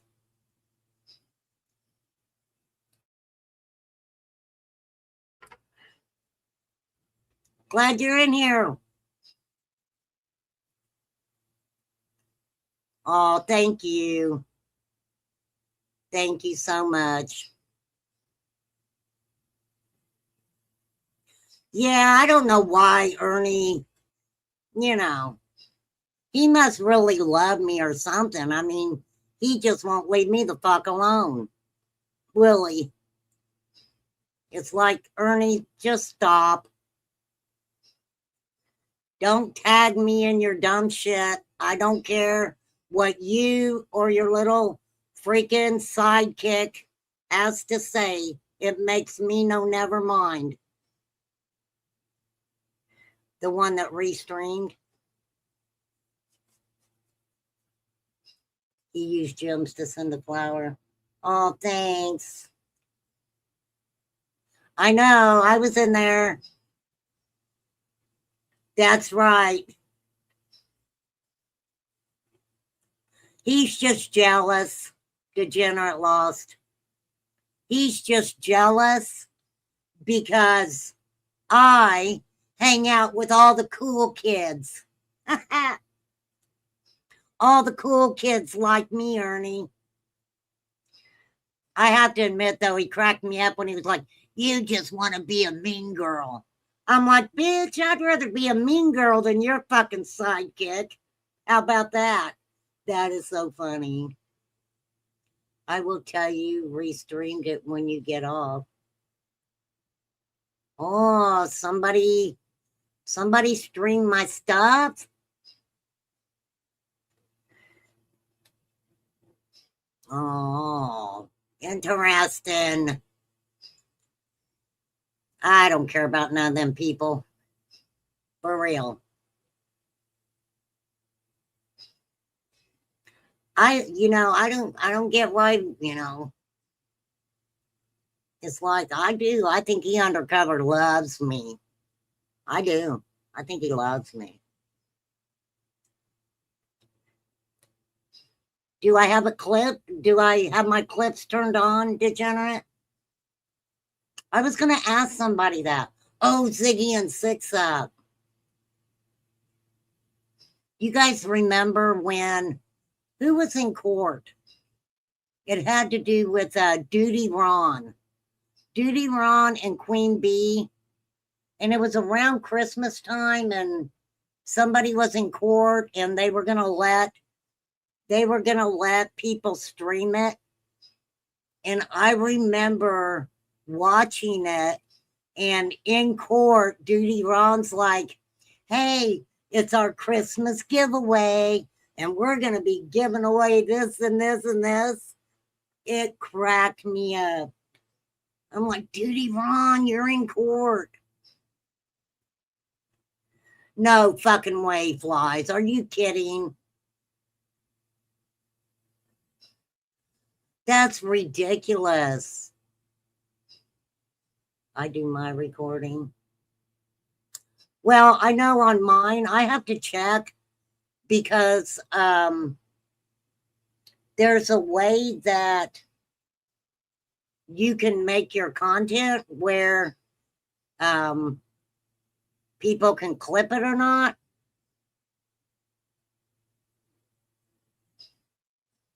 When he started that crap is why you come back. It was Jared from, oh yeah, Adventures with Purpose. Yeah. Yes. Wasn't that crazy? I think he ended up paying his cousin like $1 million, didn't he? For sure. Yeah, that's bullshit to mess with Flies. I mean, that's just stupid. That is just ridiculous.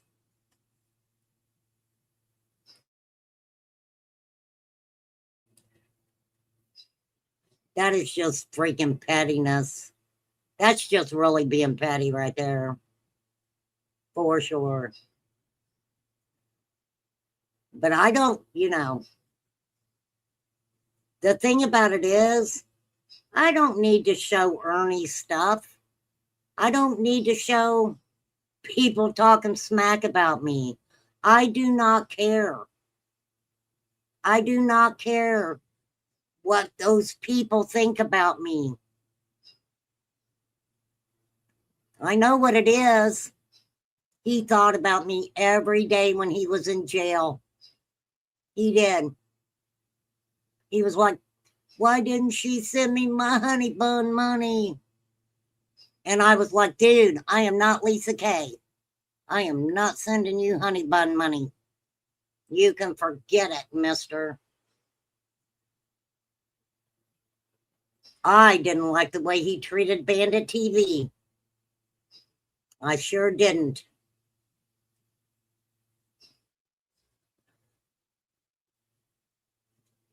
No, Angelo isn't. No, I know, for real.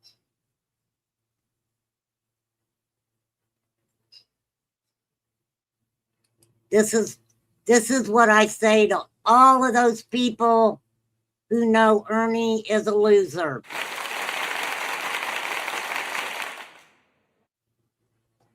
I guess I better put my earpod in.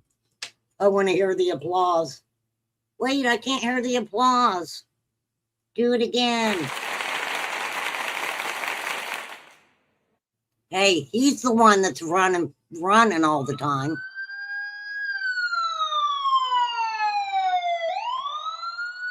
For real. For real.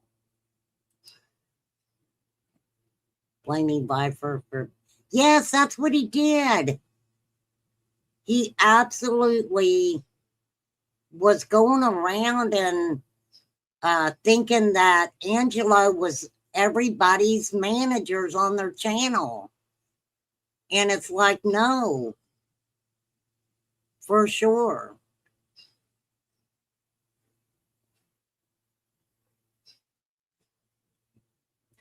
Well, I appreciate him giving me, a couple minutes, but there's a lot of other people that, he should be watching out for, not remain calm. No, he thought he was going to come over here. He thought he was going to come up on my panel. He did the same thing when I had Constance and Kels up here, and we were having fun and giggling and stuff about him, and he got butthurt over it. So then he made a public announcement that I was stupid. Well, then he wasn't happy because I had Nick and Mama T on my panel. And, the thing about it is, it doesn't matter if Ernie Shell is around or not. Anytime Nick or Mama T, as in many other people that I like, are more than welcome to come on my panel. And they're not going to tell me who I can have on my panel and who I can't have on my panel. For sure. Now, I do admit a lot of times, the girls get to talking. I don't know who they're talking about, but hey, they can come sit on my porch whenever they want to. Now, I can't help it if Ernie's the type of person that, they kind of chain him up in the backyard because he tends to have poop problems. Ain't my fault you got poop problems, man. For real. And we ain't gonna pay nobody to walk around with a bag to clean your shit up. How about that?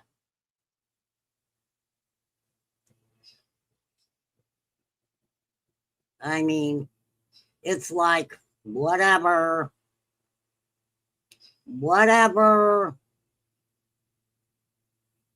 I'm just like, Don't tag me in your shit. Literally. I was going to let him go about his fuckery till he started on the people I stand with. Yeah, he's needing some attention, I guess. For sure. For sure. I don't even pay attention to Lips, to be honest with you guys. I pay her no attention. I don't go to channels. I don't even know where she hangs out with because I don't go to none of those channels. For sure. For sure.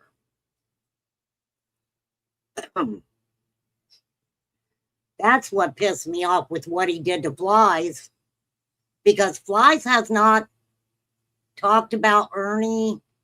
I mean, nobody was even really having a conversation about Ernie. And turned around and, you know, it's like, why are you striking Flies?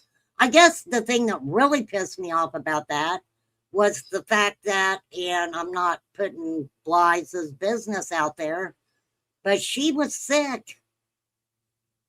She was sick and hadn't even been on fucking social media, and the guy basically attacked her channel over nothing at all.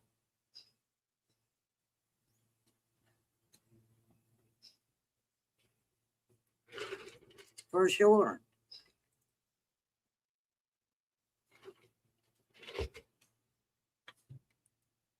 But to each their own. I mean,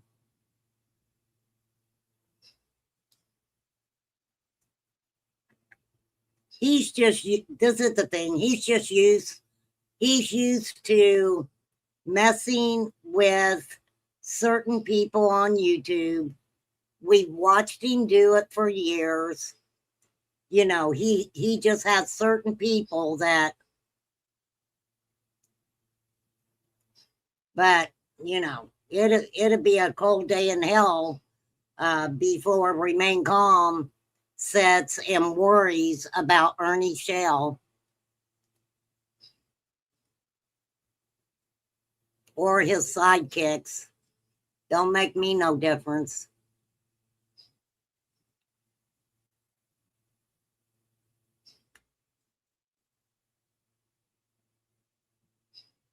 But I will be watching you guys. I absolutely will. I will watch everything you guys put out about that guy. And then I'll comment on it.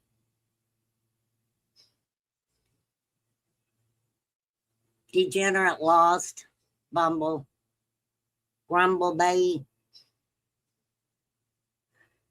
So, but I've been on here 2 hours. Thank you guys for coming and hanging out. I truly appreciate you. Y'all go and have a good time. Grumble's kind of new to the game over here, Degenerate. They're good people, though. Like he's going to dock their pay or whatever. That's funny, CM. Ernie, give Nicolina her $50 back. Yep, we are all degen. There's a little degen in all of us, for sure. Oh, I know that, Degenerate Lost. I know that. Did we drop your link? Hey, Flies, drop Degenerate Lost's link real quick for me before I get off here. Who did I miss?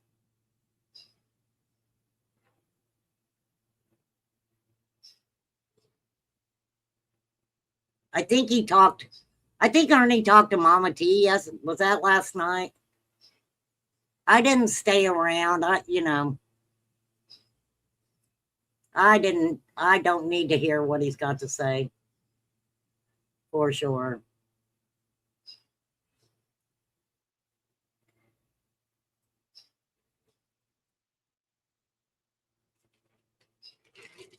Like I said,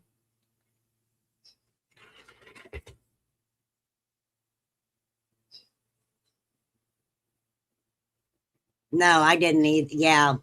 Oh, she did not last night. It must have been the night before. I knew she went live and I think he was in her chat asking for the link. Yeah, that might have been the night before.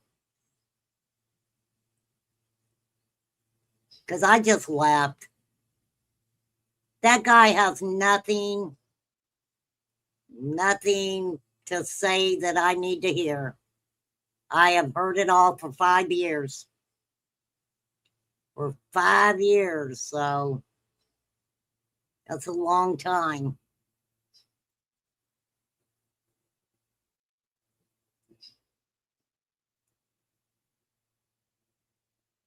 But yep, he schemed $50 right on out of Nick. Give Nick Oliner $50 back, Ernie. For sure. I seen the receipts on it. I know she sent it to you. Don't even fib about it. I watched the bad movie while canning. It was really a bad script. So funny.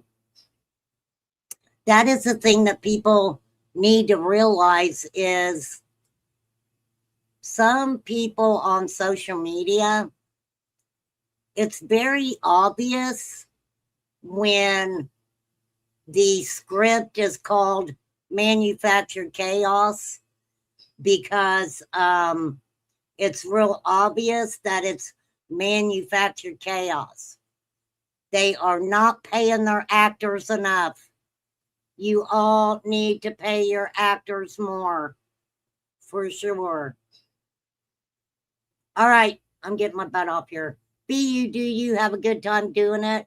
I am trying, and hopefully, I want to do a roast Saturday, 8 p.m. I can't tell you who I'm roasting because then it won't be no fun. But hopefully, I can get my shit together and we can do a roast and have a good time at it. So, all right, adore you guys. Have a great day. Please stay out of the heat. I worry about all you guys being out in the heat. Stay somewhere cool. But right now, I'm kicking you off my porch. All right, adore you guys. Thank you, mods. I appreciate you so much. Mr. A, you whippersnapper, you. For sure. All right, later, guys. Have a good one. Thank you again.